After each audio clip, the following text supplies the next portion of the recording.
So, Guy, you got the Acne Wash, right? Yeah, the new Acne Bar. Okay, tell me about the Acne Bar and how long you guys have been working on that and when you released. Believe it or not, we've been working on this for over a year. It's an FDA registered acne product, medicated. It's a 2% salicylic acid and an original bar.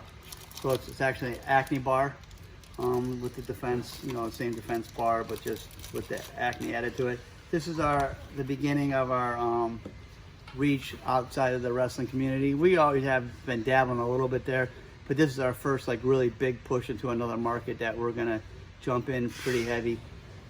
We have that bar, we'll have a foaming face and hand wash, acne, and then we'll have acne cleansing pads for that market. And then what follows along with that, maybe the samples will come today that we have made a nice rose oil bar for ladies.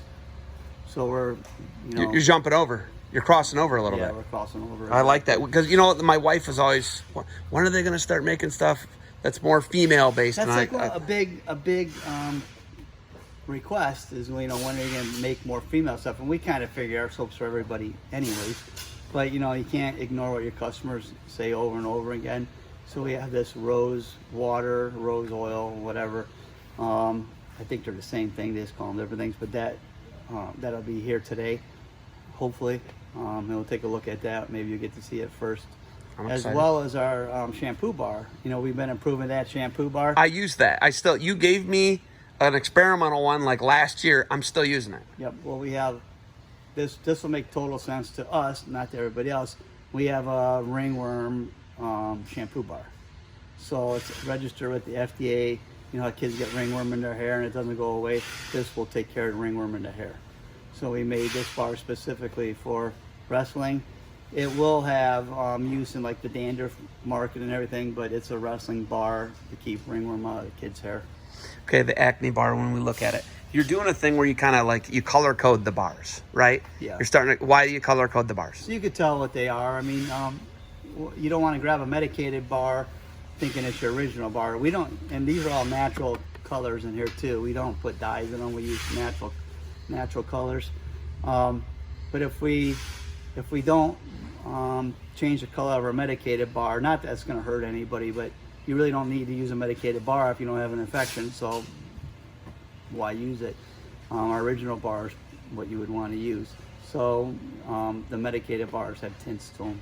Okay, and that looks like that's medicated. These are medicated. This right is here. the old old packaging for medicated. Yeah, this right? will be done. I mean, I only have 400 of these left, and then at the end of June, I have 30,000 of the new ones coming in. Like that's this. more of a matte finish, right? Yeah. Wouldn't we call that a matte finish? And this is a glossy. Yep. And then one thing we learned about that, I mean, our products are all made in the USA. Medicine's made in India.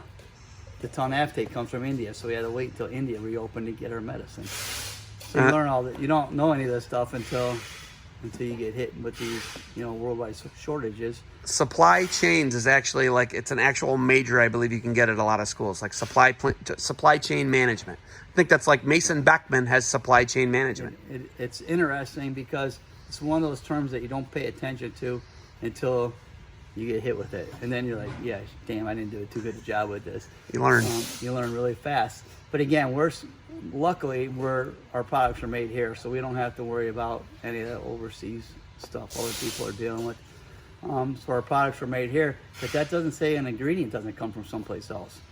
And we learned that with our medicated, with our antifungal bar. The medicine comes from, they don't make tonaftate in the United States, they make it in India. Wow, that's. Yeah, I learn things from you all the time. For example, I was on you. I'm like, hey man, my kids are using the baby defense and they open their eyes and they're crying. That's a chemical that numbs your eyes. Well, actually, we went over that. We believe there's a chemical that numbs your eyes, but now they're saying that's a wife's tale. Yeah. Believe it or not, yeah, we've been researching that. Yeah. So what is tear-free now? I have no idea. Oh, we got to find that out. Yeah. Because if that's not a chemical. Hopefully we can get that ingredient, right? But yeah, we'll have to see. What it is more like it's not soap. Okay. It's not, the whole thing is a chemical and it's not really soap. We Gotcha. make soap. There's a difference between soaps and cleaning agents. So soap burns your eyes. There's no way around it. Yeah. And we're making soap. So if we want to make a completely synthetic version, which we don't, we could do that. But yeah, soap will burn you. Yeah, my kids, but that's what I wash my kids with 7 days a week is Defense. Yep. The original bar, that's what we use. It only Now burns we're on them oatmeal once. too. They learn to close their eyes after the first They time. do. They close their eyes. We figured it out because I told you that, and you're like, hey, they got to keep their eyes closed, but they figured it out. Yeah. So all right, I'm pumped about this. Maybe I wouldn't have a face made for radio if I'd have had that Acne Care Bar when I was a kid. Oh yeah, I mean, I think this is gonna do good. It's doing good already. Well, I'm excited, man. We gotta get some of this stuff here.